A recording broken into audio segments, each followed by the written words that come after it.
तो जैसा कि दोस्तों आप लोगों की डिमांड थी कि सर आप फिजिक्स पर एमसीक्यू लेकर आइए।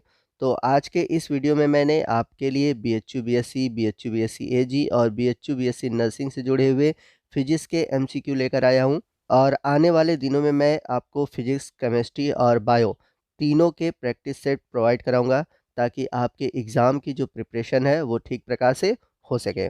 तो आइए आज के वीडियो की शुरुआत करते हैं। तो हमारा आज का पहला क्वेश्चन है, when a body is charge its mass, यानी कि जब एक वस्तु को चार्ज किया जाता है तो उसके द्रव्यमान पर क्या प्रभाव पड़ता है। यानी कि उसका द्रव्यमान बढ़ता है, घटता है, समान रहता है या फिर बढ़ या घट सकता है। तो आपको बता दें कि जब एक वस्तु को चार्ज किया जाता है तो उसका द्रव्यमान बढ़ भी सकता है और घट भी सकता है। तो यहाँ पर हमारा जो राइट ऑप्शन होगा, ऑप्शन डी होगा।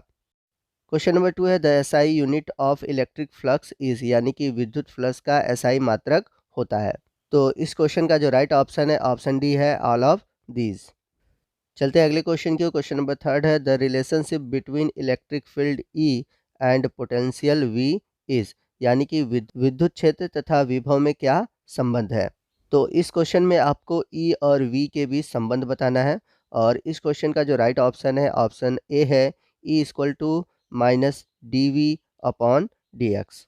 चलते हैं क्वेश्चन नंबर 4 की ओर। क्वेश्चन नंबर 4 है, two capacitor each of capacitance C are connected in series, their equivalent capacitance is, यानी कि दो संधारित्र की धारिता जिसमें प्रत्येक की धारिता C है, श्रेणी क्रम में जुड़े हुए हैं, उनकी सदृश धारिता होगी। तो इसको समझिए, यहाँ पे कह रहा है कि दो कैपेसिटर है, मान लीजिए C1 है और C2 है, ठीक है। अब इन्हें क्या किया गया है, सीरीज में जोड़ा गया है।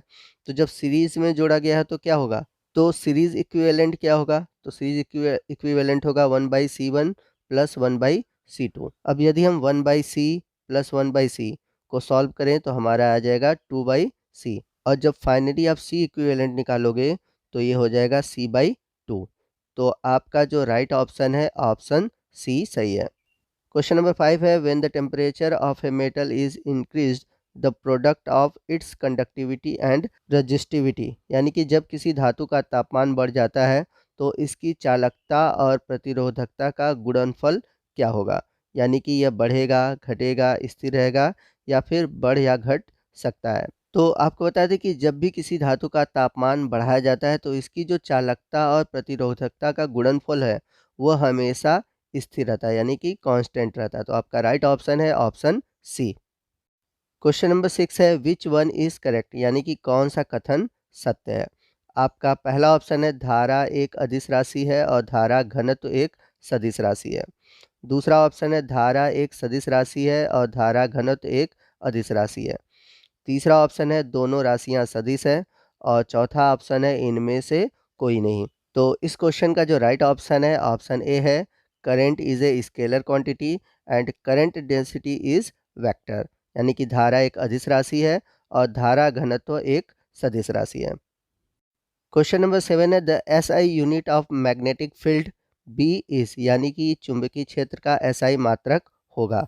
तो इस क्वेश्चन का राइट ऑप्शन है, ऑप्शन बी, टेस्ला। चुंबकीय क्षेत्र का एसआई मात्रक क्या होगा, टेस्ला होगा। क्वेश्चन नंबर 8 है, shunt is used in galvanometer 2, यानी कि संट का उपयोग गैल्वेनोमीटर में किया जाता है। आपके ऑप्शन दिए हुए हैं। पहला ऑप्शन दिया है इसकी संवेदनशीलता बढ़ाने के लिए, दूसरा है इसकी प्रतिरोध बढ़ाने के लिए, तीसरा है ज़्यादा धारा की वजह से नुकसान होने से बचाने के लिए, और लास्ट ऑप्शन दिया हुआ है इनमें से कोई नहीं। तो आपको बता दें कि संट का उपयोग गैल्वेनोमीटर में इसलिए किया जाता है ताकि ज़्यादा धारा की वजह से नुकसान होने से बचा लिया जाए। तो राइट ऑप्शन है, ऑप्शन सी। चलते हैं अगले क्वेश्चन की ओर। अगला क्वेश्चन है, a transformer is a device to, यानी कि एक ट्रांसफार्मर एक ऐसा उपकरण है जो कि, पहला ऑप्शन दिया हुआ है एसी को डीसी में बदलता है, दूसरा ऑप्शन दिया है डीसी को एसी में बदलता है, तीसरा ऑप्शन दिया हुआ है डीसी वोल्टेज को बढ़ा या घटा सकता है, और लास्ट ऑप्शन है एसी वोल्टेज को बढ़ा या घटा सकता है। तो क्वेश्चन बहुत ही अच्छा और बहुत ही इंपॉर्टेंट है। तो आपको बता दें कि एक ट्रांसफार्मर क्या कहता है कि किसी भी एसी वोल्टेज को बढ़ाया घटा सकता है। तो आपका राइट ऑप्शन है, ऑप्शन डी। क्वेश्चन नंबर 10 है, the unit of reactance is, यानी कि प्रतिघात का मात्रक है। तो सिंपल सा क्वेश्चन है, इसका आंसर आप हमें कमेंट करके बताएंगे। क्वेश्चन नंबर 11 है the dimensional formula of 1/μ0 and epsilon naught is. तो इसे सॉल्व करने का मैं बहुत धांसू तरीका आपको बता रहा हूँ, बहुत सिंपल सा तरीका है, आप आसानी से कर सकते हो। सबसे छोटा सा फार्मूला है, आप सभी जानते हैं कि स्पीड ऑफ लाइट यानी कि c बराबर होता है 1/√μ0 एंड एप्सिलॉन नॉट। तो अब हम क्या करेंगे, c का स्क्वायर कर देंगे। तो जब c का स्क्वायर करेंगे तो अंडर रूट हट जाएगा, तो c स्क्वायर इक्वल टू क्या हो जाएगा 1/μ0 एंड एप्सिलॉन नॉट। तो यहाँ पर आप देख सकते हैं कि जो c स्क्वायर की वैल्यू है वो बराबर है 1/μ0 और एप्सिलॉन नॉट के। तो यहाँ पर अगर हम c स्क्वायर की वैल्यू रख दें, यानी कि c स्क्वायर की बीमा रख दे, तो यहाँ पर हमें 1/μ0 एप्सिलॉन नॉट का पता चल जाएगा। तो c का होता है LT-1, तो c स्क्वायर का क्या हो जाएगा, तो c स्क्वायर करने के लिए हम क्या करेंगे LT-1 के पावर 2 कर देंगे, और इसको जब सॉल्व करेंगे तो आएगा L2 t के पावर -2। तो हमारा जो यहाँ पर राइट ऑप्शन है ऑप्शन ए है। क्वेश्चन नंबर 12 है which has larger difference in focal length, यानी कि किसमें फोकसांतर अधिक है। ऑप्शन आपके दिए, पहला है दूरदर्शी, दूसरा है संयुक्त सूक्ष्मदर्शी, तीसरा है दोनों, और लास्ट है इनमें से कोई नहीं। तो इस क्वेश्चन का जो राइट ऑप्शन है ऑप्शन ए है टेलीस्कोप, यानी कि दूरदर्शी। तो दूरदर्शी में आपको जो डिफरेंस है फोकल लेंथ का वो सबसे अधिक देखने को मिलेगा। क्वेश्चन नंबर 13 है the focal length of a lens does not depend upon, यानी कि लेंस की फोकस लंबाई निर्भर नहीं करती। आपका पहला ऑप्शन है लेंस के अपवर्तनांक पर, दूसरा है वस्तु की दूरी पर, तीसरा है लेंस के दोनों वक्रता त्रिज्या पर, और चौथा ऑप्शन है इनमें से कोई नहीं। तो यहाँ पर मैं आपको बता दूं कि किसी भी लेंस की जो फोकस दूरी यानी कि जो फोकल लंबाई है वह डिपेंड करती है लेंस के अपवर्तनांक पर, और दूसरा लेंस की दोनों वक्रता त्रिज्या पर। तो यहाँ पर निर्भर नहीं करती, तो यहाँ पर मैं आपको बता दूं कि यह वस्तु की दूरी पर निर्भर नहीं करती। तो आपका राइट ऑप्शन है ऑप्शन बी। क्वेश्चन नंबर 14 है the specific deviation produce by a thin prism is, यानी कि पतले प्रिज्म द्वारा निर्मित विशिष्ट विचलन है। तो इस क्वेश्चन में ध्यान दीजिएगा कि पूछा हुआ है स्पेसिफिक डेविएशन यानी कि विशिष्ट विचलन। तो आपने पढ़ा है कि डेल्टा बराबर μ-1 इंटू ए।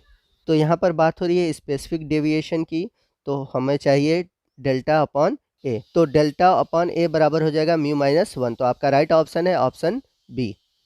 क्वेश्चन नंबर 15 है the value of Rydberg constant is, यानी कि रिडबर्ग स्थिरांक का मान है। तो यहाँ पर आपको रिडबर्ग स्थिरांक या रिडबर्ग कांस्टेंट आर की वैल्यू पूछा हुआ है। तो यहाँ पर आपके पास चार ऑप्शन है। पहला ऑप्शन है 1.097 इंटू 10⁻⁷ पर मीटर, दूसरा है 6.023 इंटू 10⁻⁻23 पर मीटर, थर्ड ऑप्शन है 6.67 इंटू 10⁻⁻1 पर मीटर, और लास्ट ऑप्शन है नन ऑफ दीज। तो इस क्वेश्चन का जो राइट ऑप्शन है ऑप्शन ए है 1.097 इंटू 10⁻⁷ पर मीटर। तो दोस्तों ये था हमारा फिजिक्स का प्रैक्टिस सेट। आपको आज का वीडियो कैसा लगा कमेंट करके ज़रूर बताइएगा। प्रैक्टिस सेट अच्छा लगा हो तो लाइक और शेयर करना मत भूलिएगा। और BHU BSc, BHU BSc nursing और BHU BSc AG से जुड़े हुए जितने भी आपके टॉपिक हैं, चाहे वो बायोलॉजी से हों, केमिस्ट्री से हों या फिर फिजिक्स से हों, इन सभी टॉपिक से जुड़े हुए हमारे वीडियो आपको हमारे चैनल के प्लेलिस्ट में मिल जाएंगे। तो कृपया हमारे चैनल के प्लेलिस्ट में जरूर जाइए। और यदि आप हमारे चैनल पर नए हैं और अभी तक आपने हमारे चैनल को सब्सक्राइब नहीं किया हुआ है तो प्लीज़ हमारे चैनल को सब्सक्राइब कर लीजिए, और बगल में जो बेल आइकन है उसे प्रेस करना मत भूलिएगा, ताकि जब भी मैं इस तरह के इन्फॉर्मेटिव वीडियो अपलोड करूँ उसका नोटिफिकेशन आप तक सबसे पहले पहुँचे। तो मिलते हैं अगले वीडियो में अगले प्रैक्टिस सेट के साथ। तब तक के लिए जय हिंद, जय भारत।